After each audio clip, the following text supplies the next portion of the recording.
सुशीला एक शहर में अपने बेटे अमित और बहू स्नेहा के साथ रहती थी।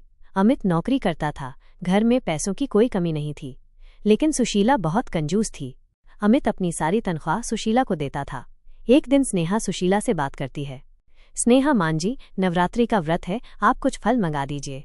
सुशीला, बहू, अगर तुझसे भूखा नहीं रहा जाता तो व्रत का ढोंग क्यों करती है? पता है मेरा बेटा कितनी मेहनत से पैसा कमाता है, तुझे व्रत में भी फल खाने हैं? फल पता है कितने महंगे हैं।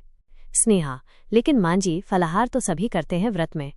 सुशीला, मैं कुछ नहीं मंगाने वाली, इससे तो अच्छा है तू कल का बचा खाना खा ले। स्नेहा चुपचाप अपने कमरे में चली जाती है। शाम को स्नेहा अमित को सारी बात बताती है।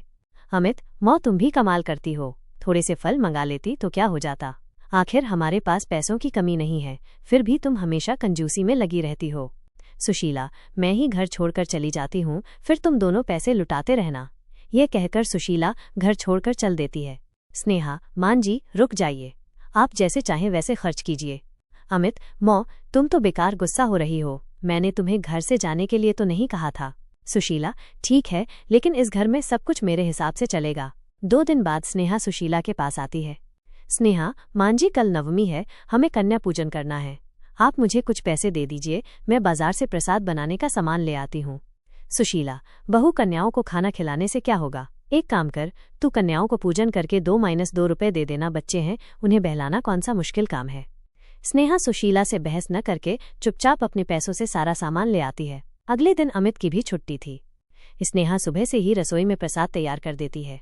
सुशीला, बहू, यह रसोई में से देशी घी की खुशबू आ रही है, क्या बना रही है देशी घी में? स्नेहा, मां जी, हलवा बनाया था। सुशीला, देशी घी मैं अपने बेटे के लिए लाती हूँ और तू हलवा बनाकर खा रही है? स्नेहा, नहीं मां जी, कन्या पूजन के लिए बनाया है, अभी पूजा करके कन्याओं को खाना खिलाना है। सुशीला, मैंने तुझे मना किया था, फिर भी तू सामान ले आई। स्नेहा, मां जी, मैं अपने पैसों से लाई हूँ, आप चिंता न करें। सुशीला, ठीक है, लेकिन खाना मैं खिलाऊंगी कन्याओं को, तू तो सारा खाना खत्म कर देगी। अमित और स्नेहा सुशीला की बात सुनकर बहुत दुखी होते हैं। वे अपनी मां की कंजूसी की आदत से पहले ही परेशान थे, लेकिन कन्याओं के खाने में कटौती से वे परेशान हो रहे थे। पूरे परिवार ने पूजा की। पूजा के बाद स्नेहा कुछ देर मां दुर्गा के सामने बैठकर प्रार्थना करने लगी।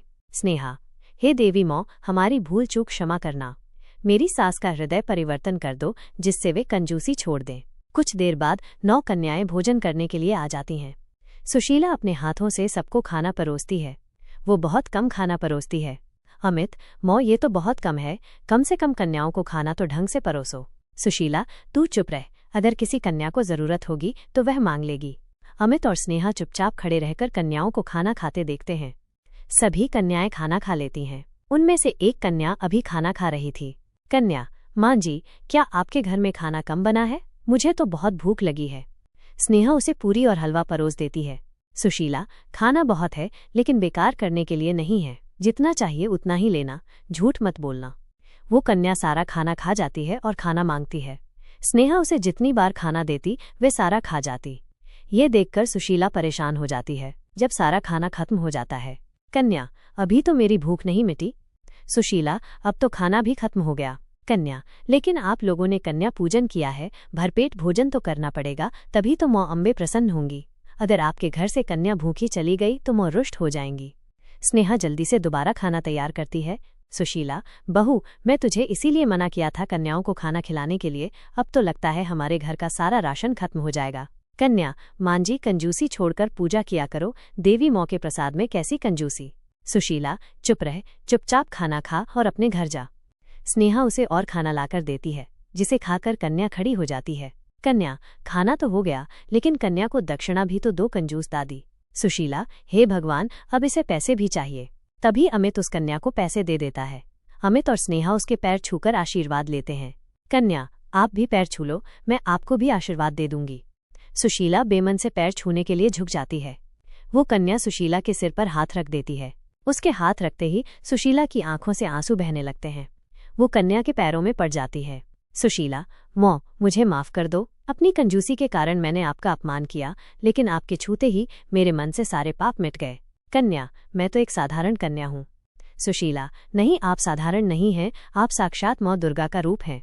फिर वो कन्या उन्हें आशीर्वाद देकर चली जाती है। सुशीला का मन बदल चुका था, वो सब कुछ छोड़कर मां दुर्गा की भक्ति में लग जाती।